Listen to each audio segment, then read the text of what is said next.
നമ്മൾ തയ്യാറാക്കാൻ പോണത് ഒരു ചെറുപയർ പായസമാണ്. അപ്പോൾ അതിന് വേണ്ടിയിട്ടൊരു കുക്കർ എടുത്തു. കുക്കറിലോട്ട് നമ്മൾ ചെറുപയർ ഇട്ട് കൊടുത്തു. അതിലേക്കൊരു നുള്ള ഉപ്പിട്ട് കൊടുക്കുന്നുണ്ട്. പിന്നെ ആവശ്യത്തിനുള്ള വെള്ളം ചേർത്ത് കൊടുക്കുന്നുണ്ട്. അത് വേവാൻ ആവശ്യത്തിനുള്ള വെള്ളമാണ് ചേർക്കുന്നത്.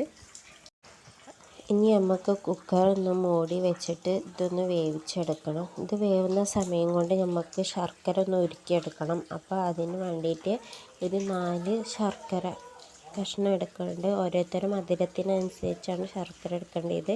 അതിലോട്ട് വെള്ളം ചേർത്തിട്ട് ഇത് നന്നായിട്ടൊന്ന് ഉരുക്കിയെടുത്തിട്ടുണ്ട്.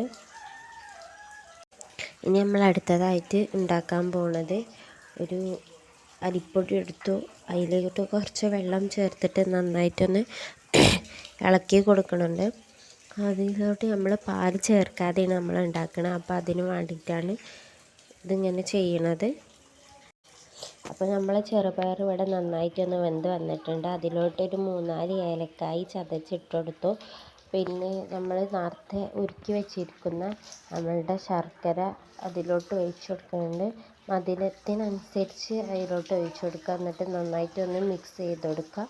പിന്നെ നമ്മൾ നേരത്തെ അരിപ്പൊടി നന്നായിട്ടൊന്ന് കലക്കി വെച്ചിരുന്നു. അതും ഇതിലോട്ട് ഒഴിച്ചു കൊടുക്കുന്നുണ്ട്. എന്നിട്ട് അതും നന്നായിട്ടൊന്ന് മിക്സ് ചെയ്ത് യോജിപ്പിക്കുക. ഇനി ഇതിലോട്ട് നമ്മൾ ഒരു 2 ഗ്ലാസ് വെള്ളം ചൂടാക്കി തിളപ്പിച്ച് ഇതിലോട്ട് ഒഴിച്ചു കൊടുക്കുന്നുണ്ട്. എന്നാൽ നമ്മൾ നല്ല കട്ടിയുള്ള ഇതാണെങ്കിൽ അതൊന്ന് കുറച്ച് ലൂസായി നിൽക്കാൻ വേണ്ടിയിട്ടാണ്. ഇനി ഇതിലോട്ട് നമ്മൾ തേങ്ങ ചിരകിയത് ഇട്ട് കൊടുക്കുന്നുണ്ട്.